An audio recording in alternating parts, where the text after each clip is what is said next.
देखिए इस प्रश्न को अब आपको बिल्कुल भी सॉल्व करने की आवश्यकता नहीं है और मात्र 2 सेकंड के अंदर आप इस प्रश्न का आंसर दोगे।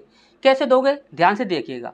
यहाँ पर बोला गया है, हमसे क्या पूछा गया कि महत्तम समापवर्त बता दीजिए, और हमको अच्छे से पता है कि महत्तम समापवर्त पूछा जाएगा तो वहाँ पर सबसे छोटी पावर लेनी है, और यहाँ पर यदि आपका लघुत्तम समापवर्त पूछा जाता है तो वहाँ पर बड़ी पावर लेनी होती है, तो हमें सबसे छोटी पावर लेनी होगी। अब यहाँ पर इन संख्याओं में हम सबसे छोटी पावर लेंगे, फिर उसका पावर निकालेंगे, पावर निकालने के बाद उसका गुणा करेंगे, तो कितना समय जाएगा आपका, काफ़ी समय चला जाएगा।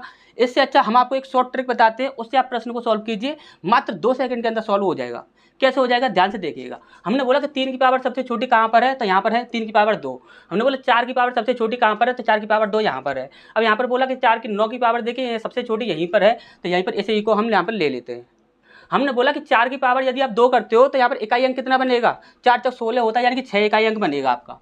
इसके बाद हमने बोला कि 3 की पावर 2 करते हो तो आपका कितना इकाई अंक बनेगा, 3 3 9, यानी कि 9 इकाई अंक बनेगा आपका। हमने बोला कि 9 का गुणा सीधा 9 का गुणा 9 में करेंगे तो नंबर 81 हो जाएगा, यानी 1 इकाई अंक बनेगा, और 1 सीधा 6 में इंटू करेंगे तो यहाँ पर 6 इकाई अंक बनेगा। अब यहाँ पर देखिए यहाँ पर 6 इकाई अंक कहाँ पर बन रहा है, तो यहाँ पर देखिए 6 इकाई अंक आपको और कहीं पर भी देखने को नहीं मिलेगा, सिर्फ आपको यहाँ पर 0 है, यहाँ पर 0 है, यहाँ पर 0 है, यहाँ पर 6 इकाई अंक है।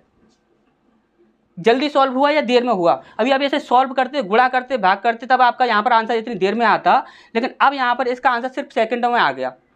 अच्छा समझ आ गया होगा। अब नेक्स्ट क्वेश्चन को बिना पेन पेपर के कैसे सॉल्व करना है, ध्यान से देखिएगा।